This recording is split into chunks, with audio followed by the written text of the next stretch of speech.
Oke, assalamualaikum, kembali lagi di video saya. Hari ini saya kedatangan satu unit sepeda baru. Ini adalah Stratos S7 Disc tahun 2022. Barang ini saya dapatkan second, jadi second like new karena nota pembeliannya masih ada itu tanggal 1 Desember 2021. Jadi sampai video ini saya buat ini tanggal 7, usianya baru 6 hari. Dijual karena saya kurang tahu, mungkin ownernya mempertimbangkan upgrade ke sepeda baru atau hal yang lain. Pokoknya cuma dipakai berapa 2 atau 3 kali riding, test ride aja, dan itu masih under 50 km. Jadi sepeda ini bisa dikatakan hampir baru. Nah, apa aja yang kita dapatkan dari Stratos S7 yang dibanderol oleh Rodaling, oleh Polygon 24 juta? Mari kita cek lebih detail.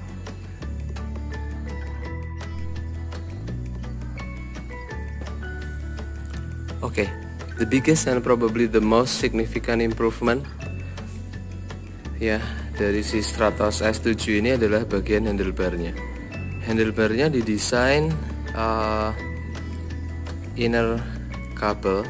Sebenarnya bukan handlebarnya sih ya, tapi lebih pada steering tube-nya yang sudah menggunakan sistem inner couple pada frame.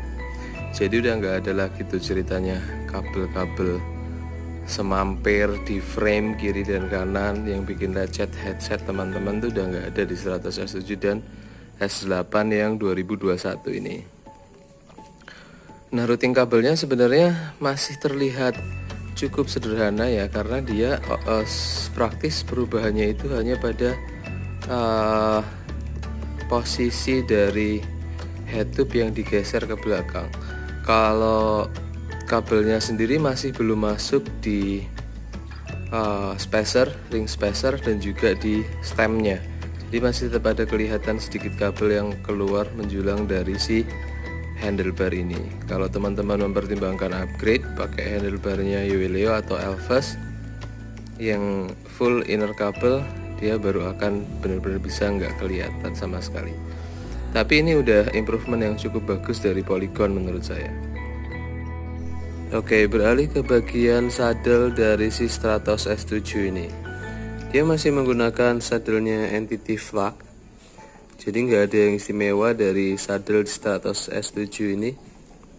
Stratos S7 Disc ini masih menggunakan saddle model lamanya Entity Flak. Oke, ini cukup bagus, bentuknya keren. Tapi bagi beberapa orang ini ada keluhan saddle-nya terlalu kecil ya. Lebarnya kurang, panjangnya juga agak kurang. Jadi bagi beberapa orang ini nggak kompatibel. Oke lah. Untuk urusan persadelan itu sangat personal, karena itu tergantung dari selera bokong masing-masing.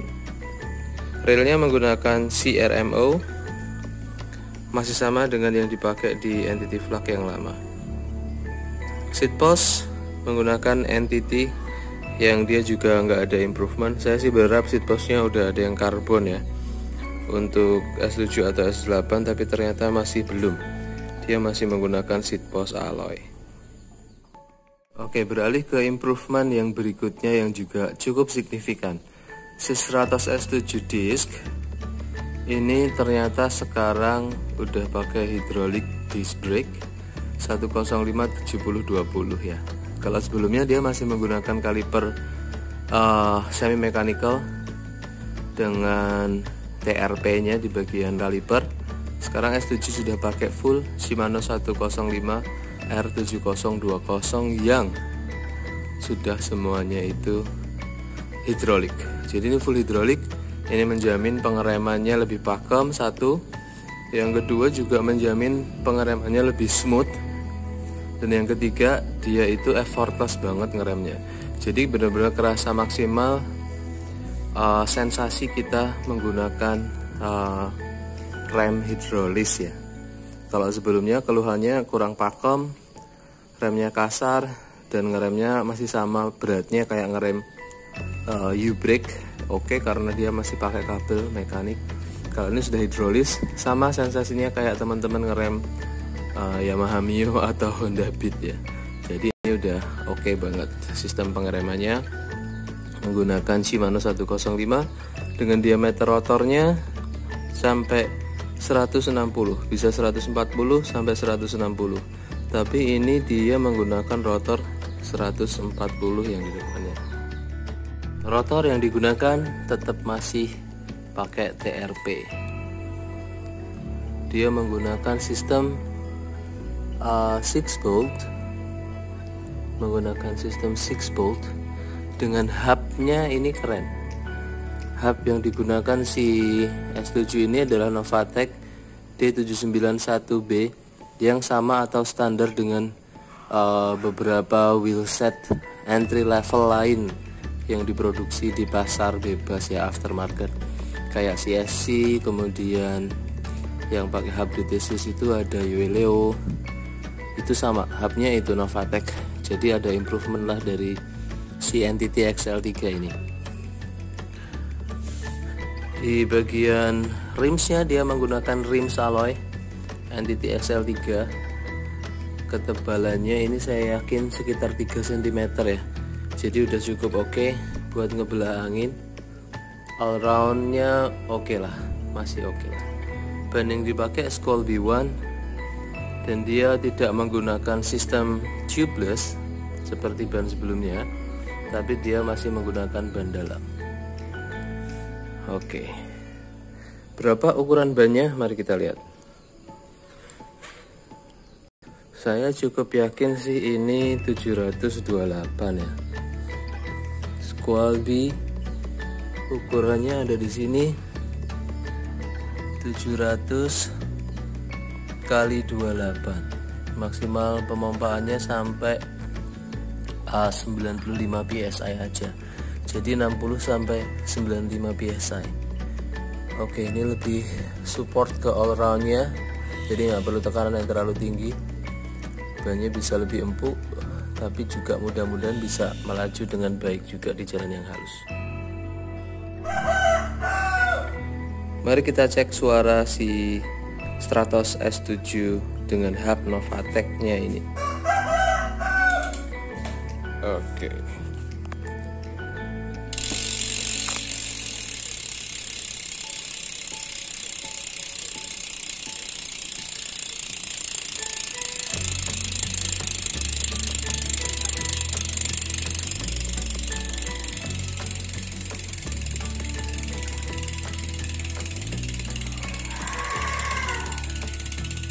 Well, suaranya masih belum terlalu nyaring ya. Mungkin buat teman-teman yang suka jangkrik-jangkrian, ini masih belum cukup nyaring, tapi saya rasa masih cukup oke untuk sebuah wheelset road bike, karena kita sebenarnya nggak butuh suara jangkrik ya untuk road bike. Yang paling penting itu hubnya loncer dan bisa mendukung performa sepeda itu sendiri. Oke. Mari beralih ke sisi drivetrainnya. Disc brake di belakang juga pasti menggunakan Shimano 105, kalipernya juga Shimano 105 7020, jadi sudah full hydraulic disc brake. Kemudian RD nya 105, sprocket yang dipakai 11 sampai 30 Pro Compact ya, dan depannya itu 3450. Jadi ini agak sedikit berbeda dengan beberapa tipe sepeda pada umumnya, Giant misalnya, yang kalau Pro Compact itu dia depannya pakai sprocket, depannya pakai crank 3652, belakangnya 1130. Kalau yang Com depannya itu depannya itu 3450 dan belakangnya itu 1134. Jadi ini kombinasi antara keduanya. Depannya itu cranknya itu 3450, berarti crank climbing. Di belakangnya pakai kombinasi 1130, jadi pakai sprocket Pro Compact atau Pro buat datar. Jadi beberapa orang kayaknya bakalan milih untuk upgrade sprocketnya ke 32 atau 34 supaya lebih mudah untuk climbing. Tapi dengan Stratos S7 yang sudah karbon, saya rasa sih nggak perlu ya, bahkan untuk bahkan untuk misalnya mengganti sproketnya ke 32 atau 34 karena sproket 30 dengan bobot sepeda S7 saya rasa udah bisa melaju untuk climbing. Oke. Dari sisi drivetrainnya itu FD-nya dia menggunakan Shimano 105 juga. Oke, ini adalah tadi yang sempat kita preview bagian headsetnya yang juga cukup menarik. Dia menggunakan token untuk headsetnya dengan inner kabelnya di sini, dua di sebelah kanan, satu untuk rem belakang dan juga satu untuk RD. Kemudian di sebelah kiri ada satu untuk FD dan satu untuk rem depan. Oke, sayang ini nggak sekalian masuk di spacernya ya, jadi masih kelihatan keluar di sini.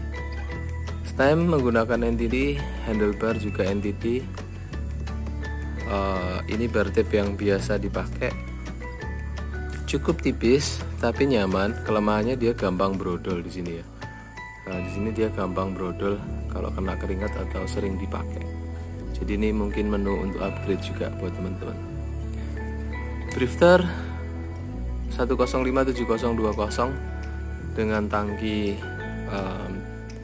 minyaknya di sini yang membuat jendolannya jadi lebih besar daripada drifter yang mechanical.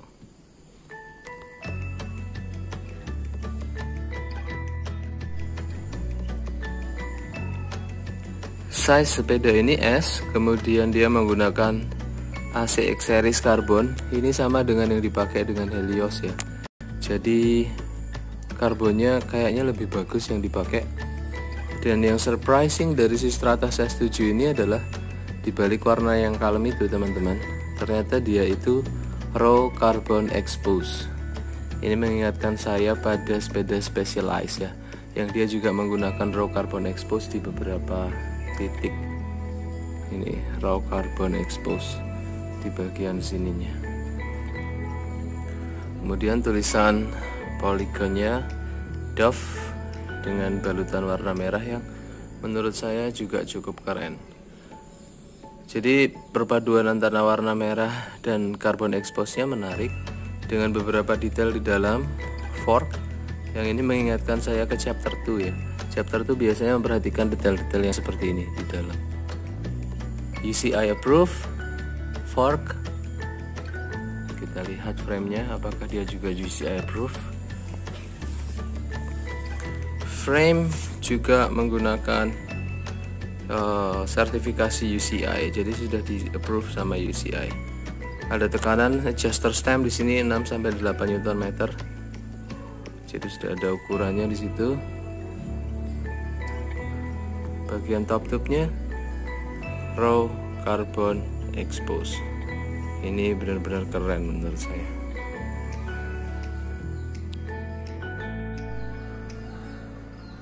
Ini adalah sensasi clean look yang bisa teman-teman dapatkan pemandangannya dari kokpit teman-teman. Jadi nggak ada kabel yang terlihat di situ, hanya ada beberapa kabel kecil yang terlihat di bawah stem. Masih bisa ditingkatkan lagi kalau teman-teman pakai handlebar integrated ya. Tulisan Stratos cukup besar, dipertahankan di situ meskipun udah nggak sebesar sebelumnya. Jadi ini sudah lebih keren tulisan Stratosnya. Di bagian ujung ada tulisan Stratos S7D. View dari belakang jadi kelihatan kayak gini sepedanya. Cukup keren. Sensasi clean looknya benar-benar mantap ya. Bergeser sedikit, hubnya Novatec. Jadi sepeda ini menurut saya sih udah banyak improvement ya. Mulai dari hub yang digunakan udah pakai Novatec, kemudian inner kabel, kemudian motif dari kosmetiknya, motif karbonnya juga keren. Menurut saya ini jadi opsi yang sangat menarik. Untuk harga 24 juta udah dapat disc brake 105. Sepeda ini posisinya for sale di warung sepeda Jogja dengan harga 22 juta aja. Karena ini bagaimanapun meskipun nota pembeliannya itu baru 1 Desember kemarin, yang artinya umurnya baru 6 hari, tapi udah dipakai dan masuk barang second, jadi kita bisa jual di harga 22 juta aja. Asumsinya diambil ke Sleman ya teman-teman. Kalau pakai Tokopedia atau Bukalapak, nanti ada ongkir yang bisa teman-teman cek sesuai dengan aplikasi.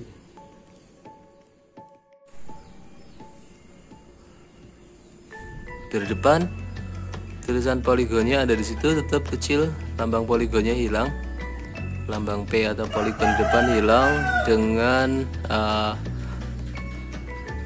kabel-kabel yang udah masuk semua, yang juga kelihatan sangat keren. Oke, tertarik untuk coba mendatangkan One Best Indonesian Pride ini? Warung Sepeda juga menjual sepeda ini baru dari berbagai supplier yang ada, hasil kerjasama kami dengan berbagai supplier. Harganya sesuai dengan suggested price listnya Polygon, 24 juta. Oh, nego bisa, nego kontak saja saya atau owner dari Warung Sepeda Jogja. Teman-teman bisa cek nomor HP saya di Instagram, ada tuh. Nanti kita bisa nego-nego santai. Oke, itu tadi preview secara keseluruhan dari produk Stratos S7 2022 ini. Yang pertama ada beberapa improvement, kesimpulannya yang pertama ada sistem inner kabel pada head tube-nya. Meskipun dropper dan stemnya masih belum pakai inner kabel. Lalu improvement yang berikutnya pada motif carbon expose di seluruh frame-nya. Di segitiga frame-nya aja ya, karena di seat stay-nya carbon expose juga tapi masih belum terlalu berani di expose. Lalu ada motif di dalam fork dan di dalam chain stay-nya belakang. Motifnya cukup unik, keren juga. Meskipun kalau identitas kita Indonesia sih belum ya, mestinya motifnya batik di bagian situ. Tapi ini enggak, kayak ornamen aja. Lalu improvement yang berikutnya jelas dia pakai disc brake hidrolis depan dan belakang 105. Improvement yang berikutnya masih belum selesai di situ. Improvement yang berikutnya adalah pada hub Novatec yang dipakai di depan dan belakang, yang udah menjamin keloncaran dari sepeda ini. Jadi kalau untuk entry level carbon, you don't need to upgrade this bike, brother. You don't need to, karena udah semuanya oke. Remnya udah hidrolis, hubnya udah Novatec. Lalu warnanya juga udah keren, profilnya 3 cm, all round banget, datar masih dapat aero, climbing juga masih nggak terlalu berat. Jadi menurut saya sih ini one best Indonesian product untuk saat ini, Stratos S7 Disc.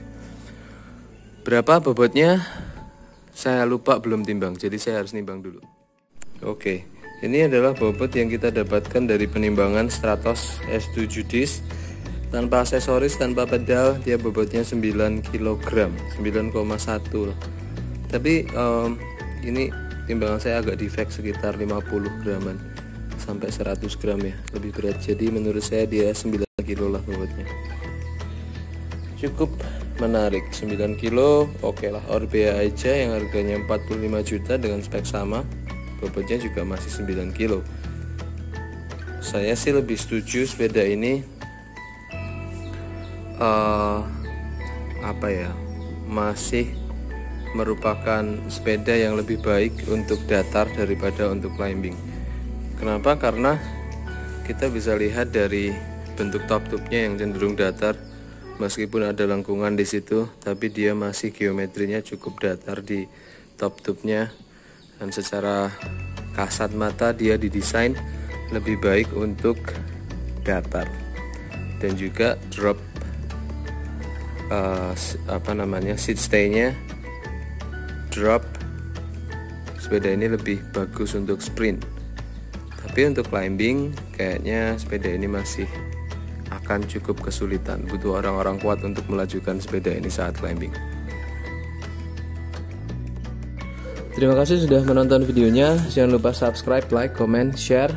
Mudah-mudahan informasi ini bermanfaat. Terima kasih. Assalamualaikum.